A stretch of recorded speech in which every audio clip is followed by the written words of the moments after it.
Hi guys, welcome. तो manufacturing शायद एक ऐसा टॉपिक है जिसको मैं ही नहीं कई बार कई लोगों ने इंडिया के लिए उठाया है इस चीज के लिए कि मैन्युफैक्चरिंग सेक्टर को इंडिया में ग्रो कराना चाहिए, क्योंकि ये कंट्री को आगे ले जाने के लिए, उसकी जीडीपी को आगे ले जाने के लिए काफी जरूरी है। अब देखो ये वाला आर्टिकल लिखा है, India can be $1 trillion manufacturing market by 2030। पिछले 2 सालों में लगभग इंडिया के अंदर मैन्युफैक्चरिंग ने बहुत ट्रेमेंडस ग्रोथ देखी है। इंडिया का फाइनेंशियल ईयर 2022 के अंदर जो मैन्युफैक्चरिंग एक्सपोर्ट है वो लगभग $418 बिलियन तक पहुंच गया था, जो कि काफी अच्छी ग्रोथ है पिछले 2 सालों में। लेकिन क्या इनफ है?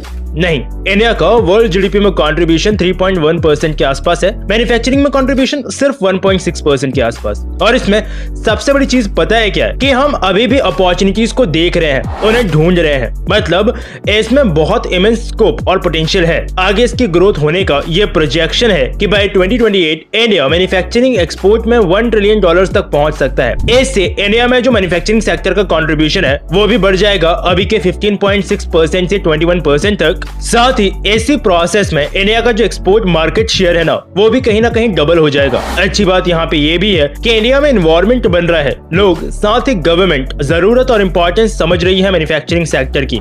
अभी की बात करें तो इंडिया के एक्सपोर्ट्स में मेनली पर्ल्स, प्रेशियस और semi precious stones, jewelleries, mineral fuels, oil, waxes, vehicle, उसके पार्ट्स और accessories, nuclear reactors, boilers, machinery, mechanical applications, pharmaceutical के प्रोडक्ट्स, ऑर्गेनिक केमिकल्स, हम यही सब चीजें एक्सपोर्ट करते हैं। और इंडिया के जो मेन एक्सपोर्ट पार्टनर्स हैं उनमें United states, United Arab Emirates, Hong Kong, China, Singapore और यूनाइटेड किंगडम, यही सब है। परसेंटेज भी, साथ ही हम कितना किसको क्या चीज एक्सपोर्ट करते हैं वो भी मैं स्क्रीन पे डाल दूंगा। और अभी अगर बात करें कि ऐसे कौन से प्रोमिनेंट फैक्टर्स हैं जिसकी वजह से ये ग्रोथ दिख रही है, तो PLI स्कीम। आई गेस आप लोग जानते होंगे इस बारे में। अगर नहीं भी जानते हो तो मैं कोई वीडियो बना के इसको एक्सप्लेन कर दूंगा। दूसरे चैनल पे ऑलरेडी मेरी एक वीडियो है PLI पे, चाहे तो आप उसको देख सकते हो। तो एक तो ये है, दूसरा है FDI यानी फॉरेन डायरेक्ट इन्वेस्टमेंट, जो कि इंडिया में आ रहा है। और इसके अलावा मेक इन इंडिया इनिशिएटिव, और साथ ही जो डाइवर्सिफिकेशन हुआ है चाइना से, क्योंकि बीच में कोविड आया, कंपनीज का इंटरेस्ट और कॉन्फिडेंस चाइना में कहीं ना कहीं थोड़ा कम हो गया।